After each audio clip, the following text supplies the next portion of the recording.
कभी सोचा है कि जब शराब का एक घूंट लिया जाता है तो शरीर के अंदर असल में होता क्या है? आज हम इसी सवाल का जवाब ढूंढने निकले हैं। चलिए, शराब के साथ साथ शरीर के अंदर एक सफर पर चलते हैं और देखते हैं कि इसका छिपा हुआ असर क्या है। ये सवाल सुनने में तो बहुत सीधा लगता है ना? लेकिन इसका जवाब हमारे शरीर के अंदर की साइंस में छिपा है। तो चलिए इस सफर को शुरू करते हैं। हम इस पूरी जर्नी को स्टेप बाय स्टेप फॉलो करेंगे, पहले घूंट से लेकर जब तक वो शरीर से बाहर नहीं निकल जाती। तो तैयार हो जाइए, ये सफर अब शुरू हो रहा है। तो हमारा पहला स्टॉप है बॉडी का कंट्रोल सेंटर, यानी हमारा दिमाग। और आपको जानकर हैरानी होगी कि शराब यहां कितनी तेजी से पहुंचती है।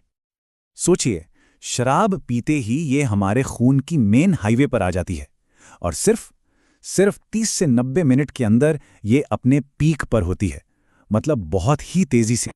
अच्छा, तो ये काम कैसे करती है? देखिए, आसान भाषा में कहें तो शराब हमारे दिमाग के ब्रेक को दबा देती है।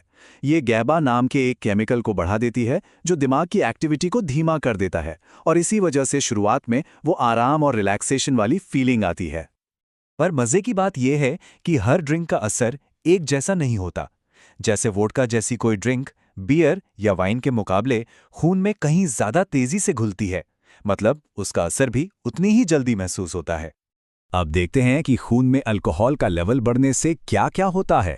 0.05% पर सब अच्छा लगता है, थोड़ी खुशी, थोड़ा आराम। लेकिन जैसे जैसे ये लेवल बढ़ता है, मामला गड़बड़ाने लगता है। 0.1% पर याददाश्त और बैलेंस बिगड़ने लगता है, और 0.4% ये जानलेवा भी हो सकता है। ये एक बहुत ही खतरनाक ढलान है। तो दिमाग के बाद शराब पहुंचती है हमारे शरीर के एक बहुत ही मेहनती हिस्से के पास, लिवर। और यहीं पर शराब के खिलाफ असली जंग लड़ी जाती है। इस नंबर को ध्यान से देखिए, 90% से ज्यादा। मतलब जितनी भी शराब पी जाती है उसका 90% से ज्यादा हिस्सा अकेले हमारे लिवर को साफ करना पड़ता है। जरा सोचिए, हमारे लिवर पर कितना जबरदस्त प्रेशर पड़ता होगा। तो लिवर ये सफाई करता कैसे है? इसके 3 स्टेप्स हैं। पहले स्टेप में इथेनॉल को बदला जाता है, लेकिन यही कहानी में एक ट्विस्ट आता है। दूसरे स्टेप में एक बहुत ही जहरीला केमिकल बनता है जिसका नाम है एसिटाइलडिहाइड।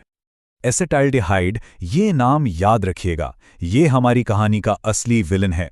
ये सिर्फ जहरीला नहीं है बल्कि एक कार्सिनोजेन भी है, मतलब एक ऐसा केमिकल जो कैंसर पैदा कर सकता है। तो हमारा लिवर हमें बचाने की कोशिश में अनजाने में एक ऐसा दुश्मन बना देता है जो हमारे ही सेल्स पर हमला करता है। पर शराब का सफर सिर्फ दिमाग और लिवर पर खत्म नहीं होता। इसका एक और बड़ा निशाना है हमारे शरीर की डिफेंस फोर्स, यानी हमारा इम्यून सिस्टम।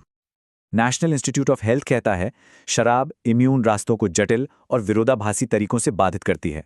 इसका सीधा सा मतलब यह है कि शराब सिर्फ हमारे इम्यून सिस्टम को कमजोर नहीं करती, बल्कि उसे कंफ्यूज भी कर देती है। ये ऐसा नहीं है कि हमारी सुरक्षा में कहीं एक छोटा सा छेद हो गया हो, नहीं।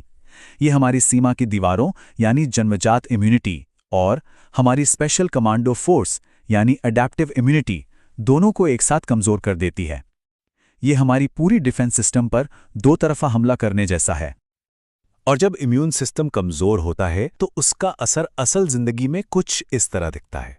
निमोनिया का खतरा बढ़ जाता है, इन्फेक्शन से लड़ना मुश्किल हो जाता है, और यहां तक कि छोटे मोटे घाव भरने में भी ज्यादा वक्त लगता है। और ये बिल्कुल मत सोचिएगा कि ऐसा सिर्फ रोज पीने वालों के साथ होता है। नहीं, सिर्फ एक रात की ज्यादा ड्रिंकिंग भी हमारे इम्यून सिस्टम को कई घंटों के लिए ठप कर सकती है, और उस दौरान हम बीमारियों के लिए एक आसान शिकार बन जाते हैं। तो शराब का ये तूफान आखिर शांत कैसे होता है? चलिए अब अपने सफर के आखिरी हिस्से में चलते हैं और देखते हैं कि शरीर इसे बाहर कैसे निकालता है और ये अपने पीछे क्या निशान छोड़ जाती है। हमारे शरीर को लगभग 95% शराब अंदर ही प्रोसेस करनी पड़ती है। सिर्फ एक बहुत छोटा सा हिस्सा, कोई 5%, हमारी सांस, पसीने या पेशाब के जरिए बाहर निकलता है। इसका मतलब है कि इस काम के लिए कोई शॉर्टकट नहीं है।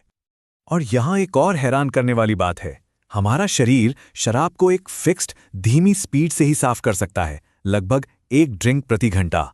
इसका मतलब है कि चाहे कॉफी पियो या ठंडा शॉवर लो, कुछ भी इस प्रोसेस को तेज नहीं कर सकता। सिर्फ और सिर्फ समय ही इसे शरीर से बाहर निकाल सकता है। तो हमने देखा कि शराब का सफर दिमाग को रिलैक्स करने से शुरू होता है, फिर लिवर पर एक जहरीला बोझ डालता है और आखिर में हमारे इम्यून सिस्टम को भी कमजोर कर देता है। इस पूरी यात्रा को समझने के बाद एक सवाल तो मन में उठता है, क्या इस मंजिल की तरफ देखने का नजरिया अब बदलना चाहिए? ये सोचने वाली बात है।